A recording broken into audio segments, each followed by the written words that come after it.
It's been close to a year since we first saw scenes like this at the Chop Zone in Seattle. And even though all of that time has passed, a local mother still searching for answers in her son's death. A gunman shot and killed Lorenzo Anderson in that area last June. And as we first reported on Q13 News, Anderson's mom has now filed a lawsuit against city leaders, accusing them of creating the chaos that claimed her son's life. New tonight, Q13's Jennifer Lee has reaction from the family and city officials. Still had his ultrasound picture. He was born at 24 weeks. This is just him and I. A day hasn't gone by for Danita Sinclair without thinking of her son, Lorenzo Anderson.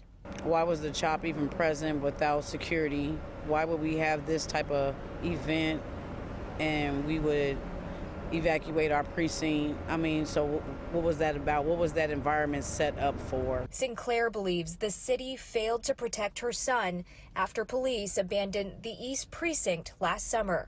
Seattle police say the 19-year-old was shot and killed near the intersection of 10th and Pine Street last June when the area was known as CHOP, or Capitol Hill Occupied Protest.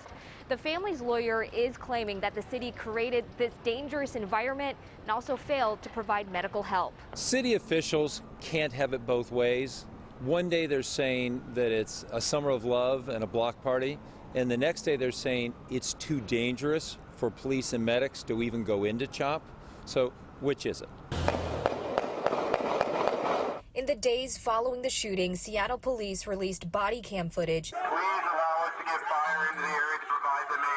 and told Q13 News officers tried to respond to the incident but were allegedly met with a violent crowd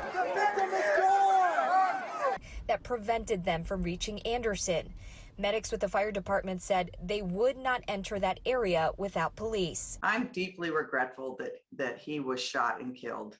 And I was able to meet with his father and some of the family members. Mayor Jenny Durkin didn't specifically comment on the lawsuit, but says the rise in violence involving young people is a problem. Regardless of the outcome of that litigation, we're really trying to make sure that we take steps right now, because we've seen an uptick in gun violence in Seattle last year and this year, where more young men have been killed.